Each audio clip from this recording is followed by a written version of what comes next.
If there is ever any topic that you're curious about or you want to know about, always DM me, put it in the comments down below, and I will be more than happy to put some content together for you and bring it into the next Monday Motivation. So also, if you are seeing something in here that you like, feel free to smash the share button. Anything I put out there, it's fully shareable. Bob Proctor created this using his whole life's work. I want to bring it to you and share it with you and have you bring it out into the world too. Let's keep his beautiful legacy going forward. So today's topic, I had a few people asking me about this last week, and there's some confusion around what it means to begin doing the things you don't like to do.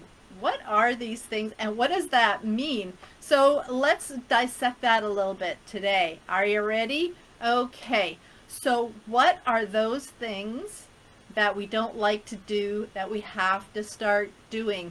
The one thing I want to be very, very clear on, is very important to know that you are not ever expected to harm another human or another being, animal, anything on this planet. We are not asking you to go against what you believe in, against your morals, none of that. It has nothing to do with this. As a matter of fact, success, the things you want in your life and in your heart will not come to you unless based upon truth and justice. We must do things in an honorable way. They will not sustain. If we get things through hurting or harming, or otherwise negatively impacting anything else on this planet, it will not long endure. And it hurts our heart. Eventually it will weigh heavy on you. So never, ever, ever compromise who you are. Ever. Always be your authentic self in the most beautiful, loving way possible. So we got that out of the way. That was actually a really big question last week I got. So please be sure that you're just honoring yourself. So what are these things? These are the things that we are doing or not doing that are sabotaging our movement forward. Okay, so what does that look like? It looks like in terms of maybe when do you get up in the morning? When should you be getting up in the morning opposed to when are you? The things we don't like to do is maybe wake up at 6 o'clock in the morning. Boy, you know, I work for myself. I could lay in bed till 10 o'clock in the morning and nobody cares, except your results care. Your results show because of it. So what things are you doing that you would rather, or that you don't want to do? Sorry, let me say that again. What are the things that you are doing because you want to, but they are not helping you become the person you want to be? Okay, I think I said that right. So, do you sleep in and you shouldn't? Are you up until 1 in the morning, but you should really be going to bed? Are you doing housework in the middle of the afternoon when you should be contacting clients and filling orders and talking to your next amazing, incredible team member? If you are finding yourself cleaning a closet or doing dishes in the middle of the afternoon when you haven't done all of the things you promised yourself you were going to do today yet, ask yourself, are there any clients in the dryer? Are there any clients in the sink? And get back to your office or wherever your work area is, get that work done first. This is the thing that we don't like to do. We don't like to, and the article that I'm talking from right now is an article called The Common Denominator of Success by Albert Ian Gray. And the things that we have to begin doing are the things that nobody likes to do. But the wealthy, successful people in your company and in any company in the world, the people you see out there just really going at it and having the life that you are dreaming of having, they are doing the things you don't like to do. And you know what? They don't like it either. They don't want to do it either, but they're doing it. Why? Because they want that lifestyle that they have created, and they've created it by doing things they don't like to do. All right. If you don't like selling to people unless they're your friend or family member, we need to get out of that way. We have to begin doing that thing. And from a book called U Squared by Price Pritchard, we have to get uncomfortable. We have to get uncomfortable. We have to begin doing the things that make us uncomfortable. That's how we stretch and grow. If we're not uncomfortable, if we are not a little worried or a little bit scared even about that activity that we need to do, we're not stretching, we're not growing. We stay stagnant when we don't do those things, when we don't stretch and grow. So if you are feeling stagnant, if you feel like you're running in mud, then you need to start doing things that make you uncomfortable, or you will not get to that place you need to go. We have to grow, we have to learn, we have to stretch. You will not know how to create $10,000 income a month unless you stretch and grow beyond anything you've ever done before. Because if you could have done it already, you would be there. That is an absolute fact based on the laws of the universe, law of attraction, polarity, cause and effect, all of those things, all of those universal truths that are out there dictate that if you knew how, you would already be there. We have to begin doing those things. So what I want to challenge you to do is get out a pen and paper. Pen and paper, not on your computer. I always tell you guys, pen and paper.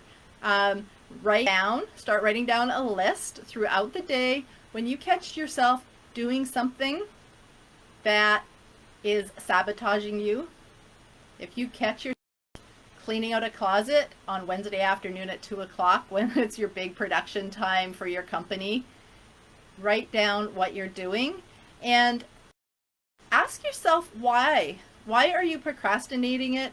What part of that thing that you're procrastinating on makes you uneasy? What part of it makes you uncomfortable? Write it down, a look at it in a neutral energy way. Well, the people I have to call, I'm afraid they're going to say no. I'm afraid of rejection. Whatever that is for you, and begin writing it down and push yourself past it every day. Do one of those things that you're procrastinating on. Push yourself past the limit. Right on the other side of that fear, right on the other side of that uncomfortableness is the freedom you're seeking. When you hit that, Bob Proctor and I call it the terror barrier, when you hit that wall, the treasure you seek is right on the other side. Have you ever heard the saying, the cave you fear to enter holds the treasure you seek? That is what that means. You must go into that cave. You must do that thing that makes you uncomfortable. If you have been at the same level in your business, the same income level, the same whatever it is for more than a few months, you have to begin looking at these things. You must, okay? So please take time for yourself, for your family, for your kids, for your own well-being. Get out of that slump. Get out of that comfortableness. Get uncomfortable. Begin doing the things you don't want to do, that you don't like to do, because in doing them, you will become successful. You will. It's like the universe is waiting for you to get going. Once you push just a little bit, things will start falling into your lap. Things will start happening. I promise you that.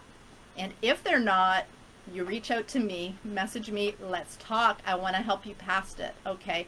So keep that in mind. So what are the things, what are the habits that successful people have that the people that aren't successful don't have? The first thing is developing our contact habits.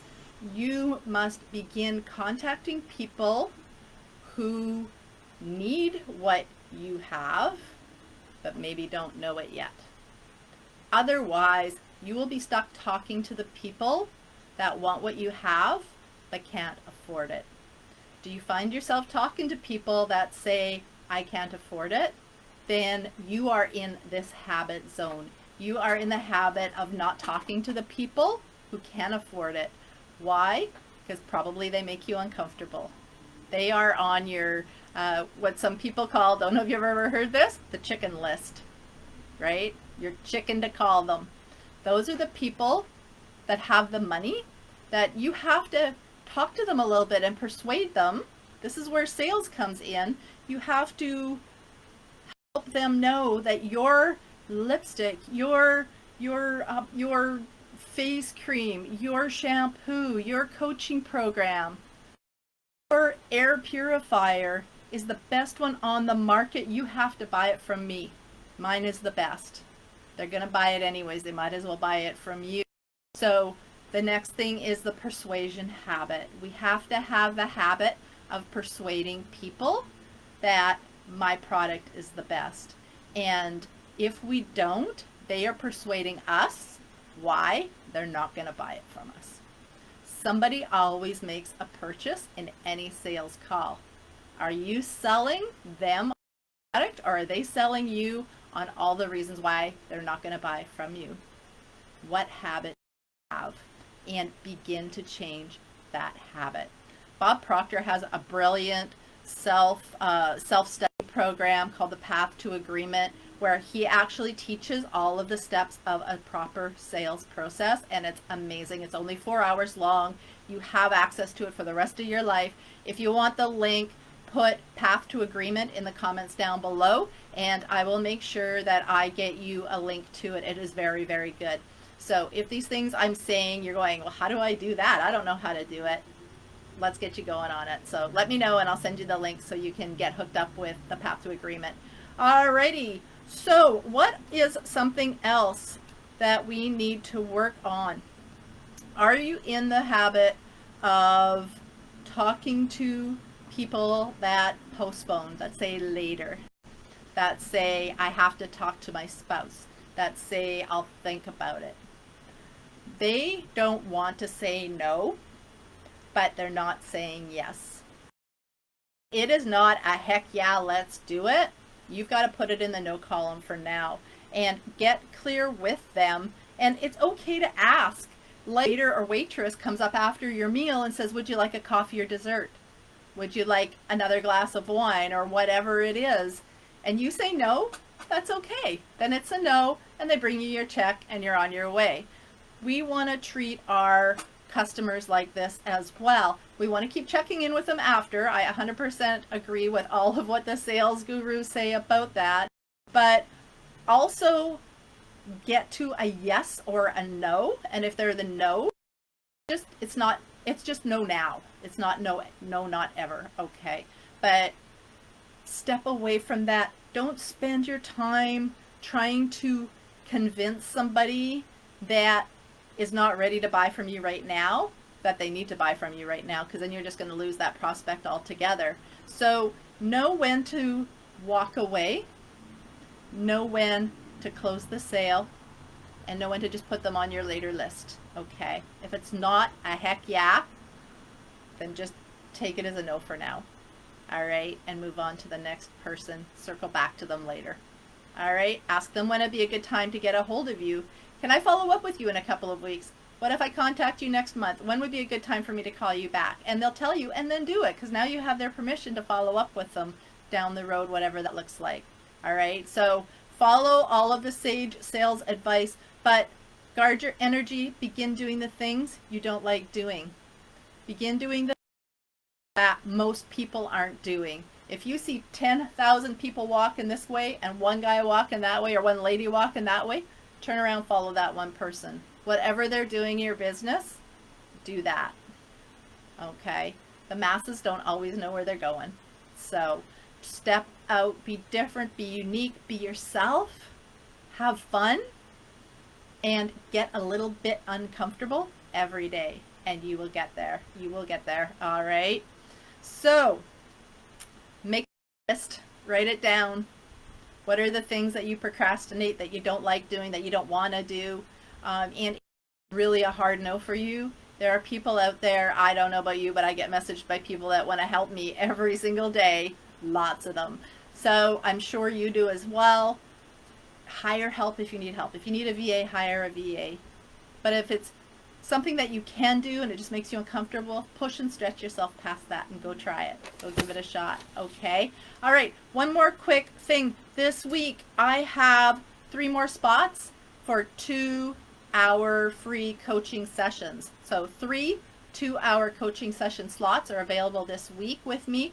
If we have not talked in the last month on a Zoom call or a Facebook Messenger already, let's leave this open for other people who have not yet talked to me that want to.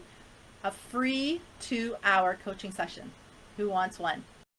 If you are a business owner, if you really, really are stuck and you just want a little bit of help, but you're not ready to hire a coach, that's fine. This is a coaching session. It's not a selling session at all, okay? Let's talk.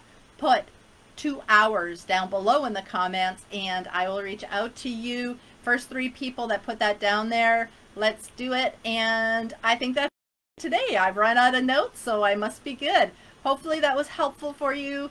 Take care. Have an amazing week wherever you are in this big, beautiful world. I will see you right back here next week for another Monday Motivation at 3 p.m. Pacific. See you then. Bye for now.